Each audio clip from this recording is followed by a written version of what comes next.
안녕하세요.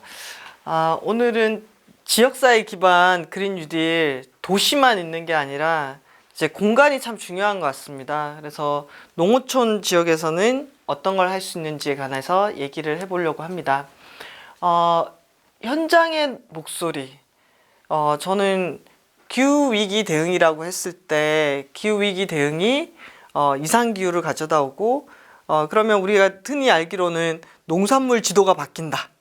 옛날에는 대구 사과였는데 대구 사과가 저기 강원도 쪽으로 올라가고 이제 명태가 안 잡히고 그리고 제주도에서 재배되던 한라봉이 경남이나 전남 지역에서 재배되고 그 지도를 많이 봅니다. 그쵸? 그런데 실제로 농사 짓는 농민 경남 함양에서 사과 농사 짓는 마용훈 씨의 말은 벚꽃 만개한 봄에 눈이 내려서 사과 농사를 망쳤다. 근데 올해도 보면 꽃이 과수원에서 다양한 이 꽃, 사과도 그렇고 복숭아도 그렇고 꽃이 만개한 시기에 냉해가 와서 열매를 맺는데 상당히 나쁜 영향, 그래서 농사를 망치는 경우가 지금 많이 발생하고 있습니다. 이상기온이 너무 급격하게 발생을 하는 거죠. 그래서 이런 상황 속에서 이미 해녀나 농부들은 기후위기에 바로 영향을 지금 맞고 있습니다. 특히 2018년도에 폭염이 왔죠. 그 폭염에 사람도 죽었지만 정말 많은 가축이 죽었습니다. 돼지, 닭, 특히 닭 같은 경우에는 이 폭염에 엄청나게 취약하다고 하더라고요. 그리고 양식장에서 키우던 이런 물고기도 많이 죽었습니다. 그래서 이 급격한 폭염, 한파, 태풍, 이것은 식량 생산에도 영향을 미치고 있고, 식량 생산에 영향을 미친다는 것은 그걸 기반으로 살아가는 농어민의 삶에 영향을 미치는 거고요. 이게 장기적으로 영향을 받게 되면은 우리의 먹을거리의 안정적인 공급에도 영향을 주게 됩니다. 그렇기 때문에 기후위기가 농업에 미치는 영향, 기후위기를 농업에서 어떻게 대응할 것인가에 대한 대책을 찾는 것은 매우 중요하다고 할 수가 있습니다. 이건 홍성에서 농사를 짓는 돼지농가를 운영하시는 이도원님께서 정리하신 건데요. 기후변화라고 했을 때 농촌 현장에서는 폭염, 극심한 일교차, 불확실한 우기, 염기, 거기에 대응하기 위해서 축산의 에너지 비용이 급증하고 가뭄이 드니까 계속 지하수를 파는 관정을 설치하게 되고 지하수가 고갈이 되고 원예 농가에서 광열비가 증가하고 수막 재배, 물로 온도를 조절하면서 재배하는 물을 가지고 재배하는 물을 많이 쓰는 농법이 만들어지고 농업 에너지의 가격이 영향을 받을 수밖에 없고, 그러니까 농업 분야 전반에서 에너지 비용이 늘어나는데 또 동시에 우리는 농업 분야 에너지 가격은 좀 싸게 또 책정되어 있습니다.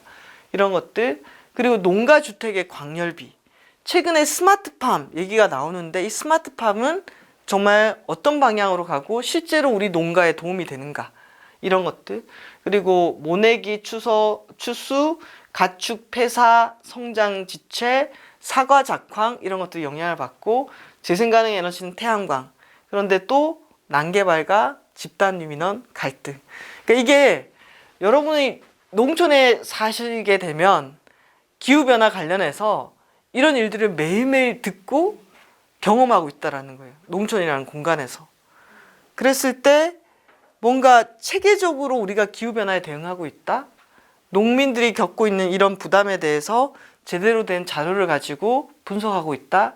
이런 생각이 저는 좀 안 들어서 사실 농촌 지역에 바로 그린 뉴딜입니다가 아니라 농촌 지역은 기후위기 대응이 필요하고 농촌에서도 온실가스 감축이나 불평등이나 일자리 창출이라는 그린 뉴딜 개념으로 방향을 좀 잡아야 되는데 우리 농촌의 현재 상황은 어떻지? 라고 했을 때 농촌의 기후위기 대응 관련해서는 저는 현재 상황에 대한 파악도 쉽지 않은 게 우리의 현실이다라는 생각이 들었습니다. 그래서 이게 농촌 현장에서 듣는 단어들인데요. 2019년 연구 자료가 있습니다.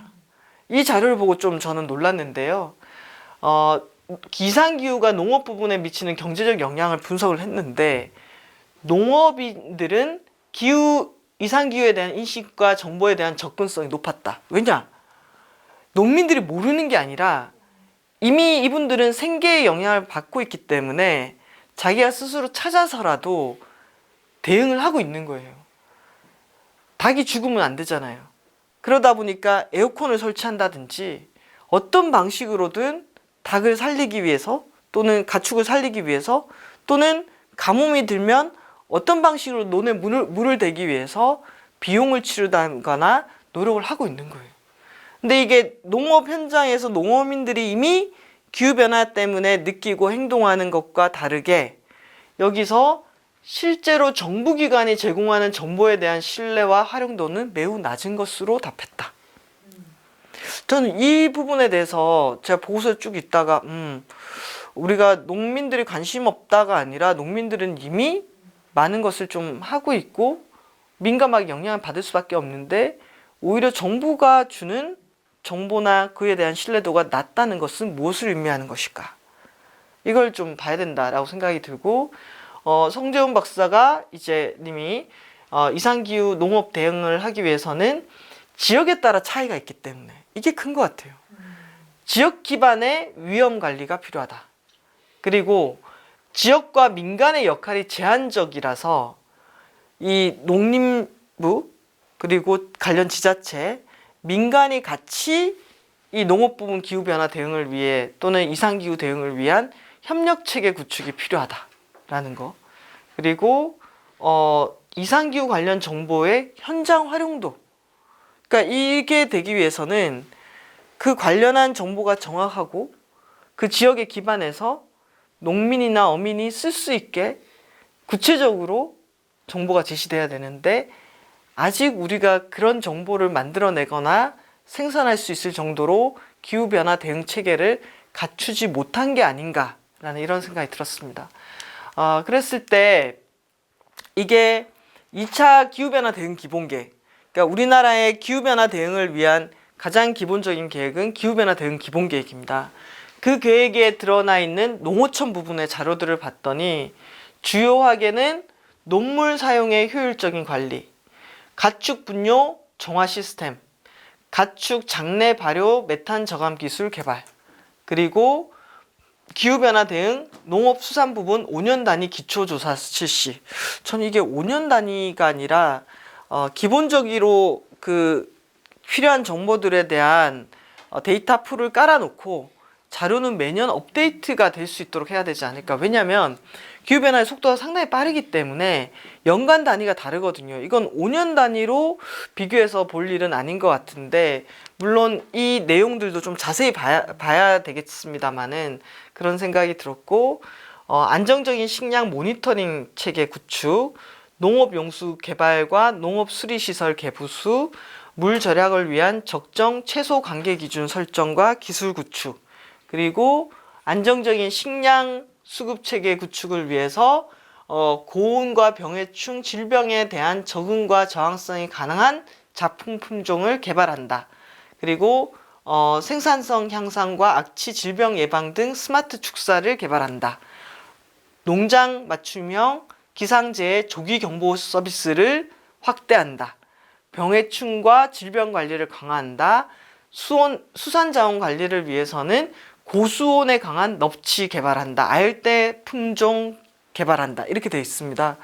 그래서 저는 이걸 쭉 보면서 농업에 대한 내용들은 많이 들어가 있는데 농촌에 대한 공간적인 접근, 그리고 거기에 살고 있는 사람들에 대한 접근, 그 사람들은 이 기후변화 대응에 안전할까? 이런 종합적인 접근이 좀 부족한 게 아닌가라는 생각이 들었고요. 그래서 지금 농촌진흥청에서는 신농업 기후변화 대응체계 구축 사업이 진행이 됩니다. 어떻게 보면 이게 예산을 들여서 정부가 하는 것이기 때문에 그린 뉴딜의 좀 일환으로 볼 수가 있을 겁니다. 근데 이 정책을 하면서 실제 농업 안에서의 농어민의 불평등에 대한 게 개선이 되는지, 그리고 이걸 통해서 일자리가 좀 만들어지는지, 이렇게 좀 연결될 수 있다면 더 좋을 것 같고, 요걸 통해서 온실가스가 얼마만큼 감축되는지 이런 것들도 같이 연결할 수 있으면 좋을 것 같은데요. 기본적으로 식량 안보 대응에 523억. 그런데 이게 2000년부터 2027년입니다. 그러면 2800억이라고 해도 8년 정도로 나누어서 한다. 그러면은 대략 어느 정도 연간 투입되는 액수가 보일 거고요. 새로운 기술 개발에 595억, 농업 분야 기상 피해 저감 기술에 600억, 그 다음에 여기에 완화와 저탄소 농업에 286억입니다. 8로 나누면은 얼마입니까? 3, 8, 240억? 한 연간 한 30억에서 35억 정도 쓰인다라고 보실 것 같습니다. 이 정도로 대응할 수 있을까? 라는 생각이 드는데요. 최근에 EU가 그린딜을 발표하면서 농장에서 식탁까지에 대한 계획이 나왔습니다. 여기에 딱 보면 뭐라고 되어 있냐면은 농업 분야에서 EU 예산에 2021년부터 2027년까지 기후 대응에 농업 분야 예산의 40%를 쓴다라고 되어 있습니다. 그리고 기후 목표 달성을 위해서 수산업 관련 펀드에 30%를 쓴다라고 되어 있습니다. 그래서 집중해서 온실가스 감축을 위한 농업과 어업으로 예산 투입이 되고 있다라는 게 하나가 중요한 것 같고요. 근데 거기서 또 중요한 것은 유럽의 사람들이 정말 먹을 수 있는 안전하고 지속 가능한 식량 공급이 최우선이다. 그 다음이 기후위기에 대응한다.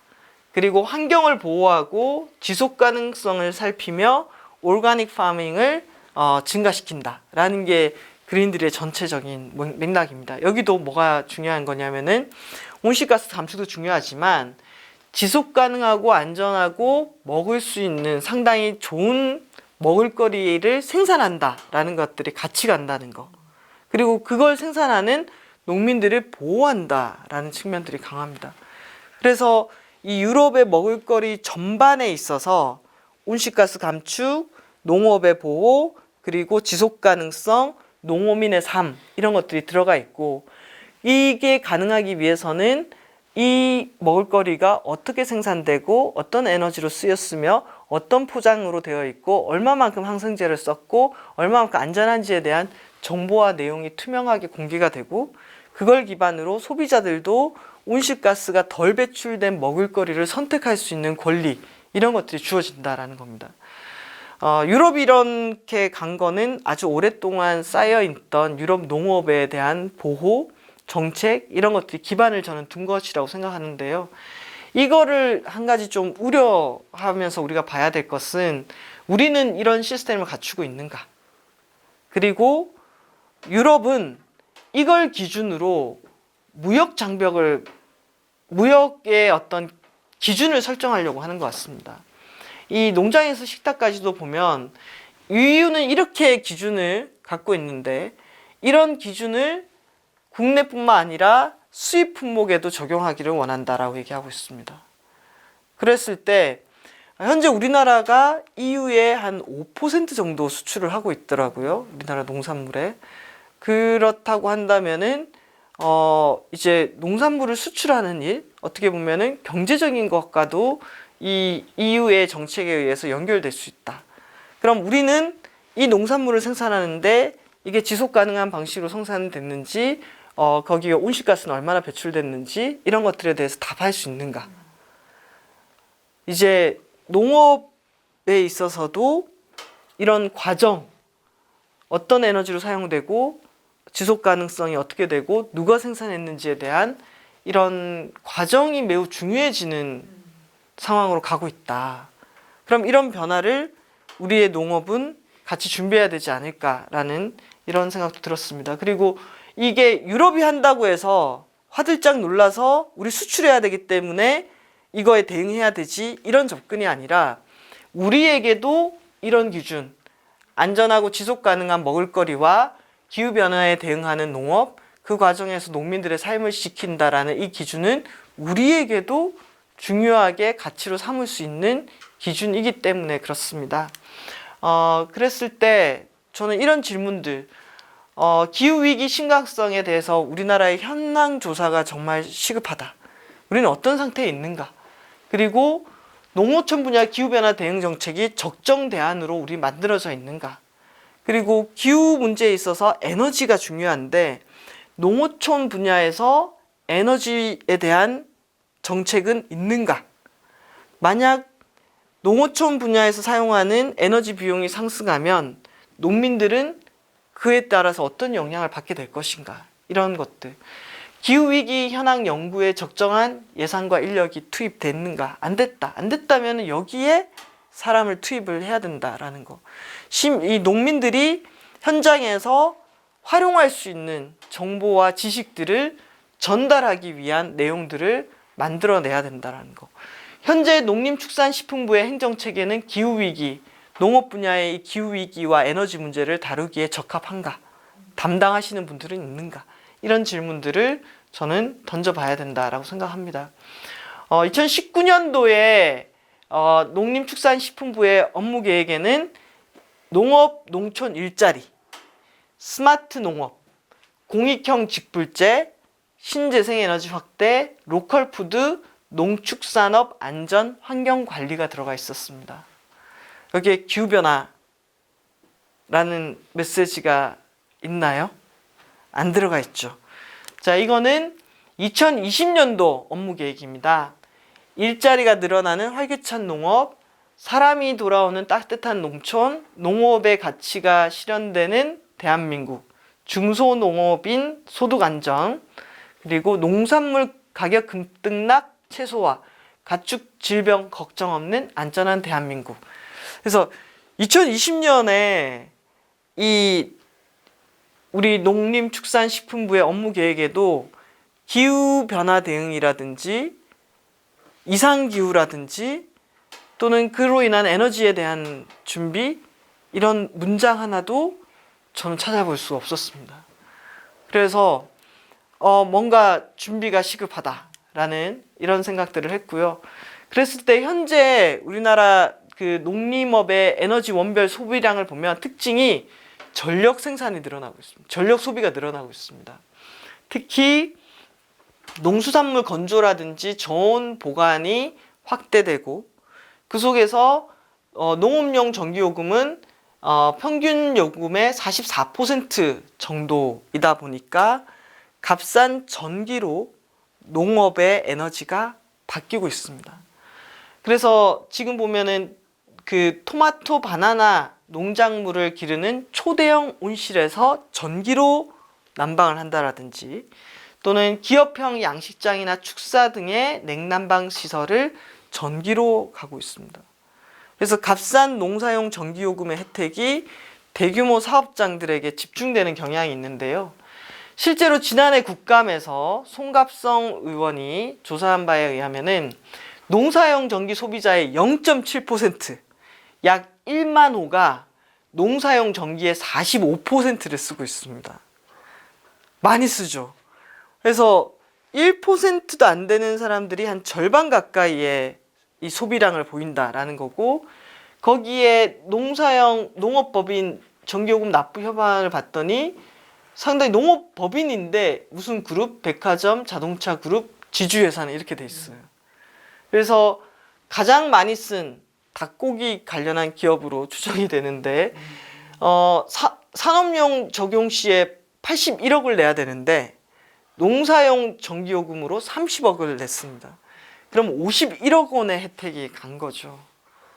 그래서 이게 농사용 전기 낮게 농업을 위해서 하고 있는데 이 대규모 전력 사용자 고객은 농산물 수입 업체거나 시설 재배거나 대형 축산농 대기업이거나 농축산식품 분야의 계열사들이다.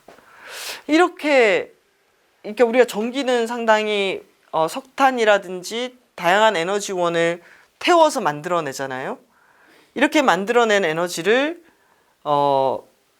농사용은 농업의 보호를 한다는 의미에서 약 평균 요금의 원가 이하로 제공을 하는데 그에 따른 소비가 대기업들에게 집중되고 있다. 되는가라는 것에 대해서는 이대로 제도를 둬야 되는 것인지 저는 분석이 필요하다라고 생각이 들고요.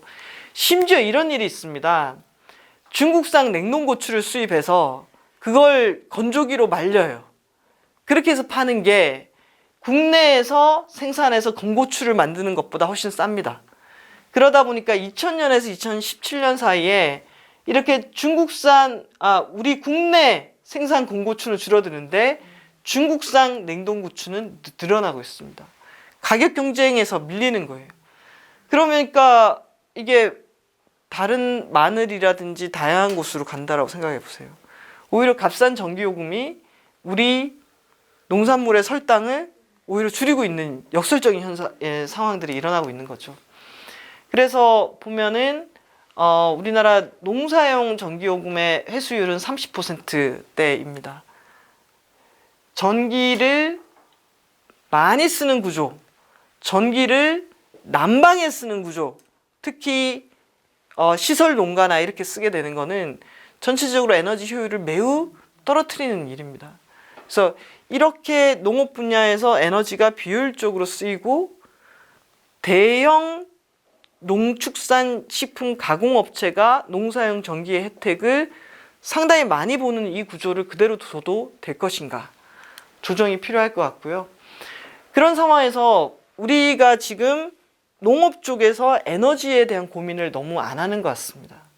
최근에 이제 농업 에너지 이용 효율화 컨설팅 시범 사업, 에너지 진단, 농업에서 쓰이는 다양한 에너지 기계라든지 이런 데에 효율화 사업이 진행이 됐는데요. 이게 지난해 진행이 됐는데 저는 그 규모가 3억 7,500만 원. 우리나라 전체 효율 사업 규모가 3억 7,500만 원 효율화 사업이라는 걸 보고 조금 놀랐습니다. 실제로 농민들이 에너지를 쓰게 되는 이게 폭염이나 한파 이런 외 이상기후 때문에 에너지 비용이 늘어날 때 가장 효과적으로 할 수 있는 방법은 기기 설비를 교체해서 효율을 높이는 겁니다. 근데 그에 대한 사업의 규모가 너무 좀 낮다, 적다라는 생각이 들고요. 그래서 지금 우리는 농업 분야가 워낙 열악하다 보니까 면세유라든지 또는 농사용 전기요금이라든지 에너지 비용에 있어서 낮은 요금을 책정하고 있는데 언제까지 이게 가능할 거냐? 만약에 이 요금들이 정상화된다면은 우리 농업에 어느 정도 피해가 있고 감당할 수 있을까? 대기업들은 제값을 내게 한다 하더라도 이 열악한 농가들은 이 충격이 어느 정도일까? 감당할 수 있을까? 이런 것들에 대한 이제 논의를 저는 시작을 해야 된다라고 생각을 합니다. 그랬을 때 최근에 이제 산업부에서도 전기요금 합리화에 대한 검토 얘기가 나왔습니다. 한국에 그동안 산업용, 일반용, 주택용, 그리고 농사용 전기요금이 너무나 다양화되어 있고 원가가 반영되지 않는 구조, 이런 것들이 오히려 에너지를, 특히 전기를 낭비하는 사회, 심각한 전력화 사회를 만들었다라는 비판이 있습니다. 그런데 이런 것들이 개선됐을 때 농업 분야는 어떻게 준비하고 있는지, 그 준비 정도가 또한 너무 낮다라는 생각이 저는 들었고요. 그래서 이제 농어촌 에너지의 비효율을 초래하는 요금과 세제가 개편은 우리나라 전체를 봤을 때 저는 필요하다고 생각합니다. 그럼 거기에 따른 대책은 어떻게 되어 있는가? 그리고 농촌 에너지 효율화 너무 중요한데 농촌에서 사용하는 에너지 소비의 특성에 맞게 효율화 사업을 어떻게 연결할 것이냐. 그리고 가장 농민들이 부담스러워하는 건 농촌의 난방 문제입니다. 그럼 이 난방비를 어떻게 해결할 거냐. 그리고 이 노후된 농촌의 주택들을 어떻게 단열 개선 사업을 함으로써 농민들이 쾌적하면서도 또 에너지 비용을 줄일 수 있는가. 많은 갈등을 일으키는 재생 가능 에너지를 어떻게 지역 기반한 주민 주도형으로 재편할 수 있는가. 이런 것들을 우리나라 농업에서도 그리고 농촌에서도 농어민들도 그리고 지자체도 정부도 같이 고민을 해서 농촌에서 우리가 기후 대응도 하고 불평등도 해소하면서 일자리를 만드는 그린 뉴딜 정책을 만든다면은 어떤 방향이어야 할까를 이제부터라도 모여서 논의를 시작해야 된다라고 생각합니다. 이미 유럽에서는 협동조합형으로 지역 기반 바이오매스라든지 태양광, 풍력, 바이오가스, 나무 이런 것들로 에너지를 생산하고 순환하는 체계를 만들어 왔습니다. 실제로 독일의 펠트하임 같은 경우에는 풍력과 에너지 저장 장치, 바이오가스, 축사 이런 것들로 순환하면서도 자립하는 모형들을 만들어 왔죠. 이게 농촌에서 주도적으로 농민들이 기후에 대응하면서도 살 수 있는 미래를 지속 가능하게 만들어갈 수 있는 방법이라고 저는 생각을 합니다. 우리나라에서도 완주군에서 산림 바이오매스 사업을 시작하고 있고요. 홍성에서도 자원순환 농업을 기반으로 한 이런 에너지 효율 축사, 돼지 축사를 지을 때 에너지 효율적으로 여러 건설이라든지 데이터를 모아서 짓고 있다라는 거고요. 이런 태양광과 축사와 이걸 폐율로 쓰기 위한 이런 유리 온실, 그리고 그 속에서 지역 주민들이 요 생산 과정에 결합하게 하면서 일자리를 만들어내는 거, 전반적으로 온실가스 배출량을 낮추는 거, 이런 실험들이 우리나라에서도 저는 진행이 되고 있습니다. 그래서 농업 쪽에서도 온실가스 감축, 먹거리 공급 안정성, 안정적인 농민들의 소득 기반, 그리고 지속 가능한 일자리, 그에 따른 사회 안정망 구축, 이에 따른 그린 뉴딜 플랜, 어떻게 기후변화에 대응하면서도 농업의 지속성과 농민들의 삶을 보장할 것인가에 대한 계획을 짜야 된다라는 생각이 들고요. 그래서 요런 그림들로 농어촌 에너지 정책의 방향을 그린 뉴딜로 잡았으면 좋겠다. 농촌의 기후위기 대응과 에너지 전환 정책이 농촌에 사는 사람들의 삶의 질을 높이고 예상되는 에너지 비용 상승에 대해서 대비를 해야 되는, 이건 마치 석탄 발전소가 사라지면 노동자 어떻게 할 거냐, 지금 낮은 에너지 비용으로 농사를 짓고 있는데 이걸 높아지면 농어촌은 어떤 대비를 할 거냐라고 준비하는 것과 마찬가지입니다. 그리고 에너지 효율 단열 개선으로 농가계의 소득을 높이고 지역 자원을 이용해서 에너지 생산을 함으로써 이 지역 단위의 에너지 전환과 온실가스 감축이 이루어지도록 하는 그런 계획을 짤 필요가 있다. 그런 논의를 어떻게 한다? 지금부터 시작을 해야 한다. 왜냐? 그동안 우리 농어촌 기반으로는 기후 대응이나 에너지 전환에 대한 정책적인 고민, 논의할 수 있는 자료 이런 것들이 너무나 부족했습니다. 근데 이번을 계기로 농어촌에서도 농어촌에 적합한 방식의 그린 뉴딜을 고민할 수 있기를 바랍니다. 네, 감사합니다.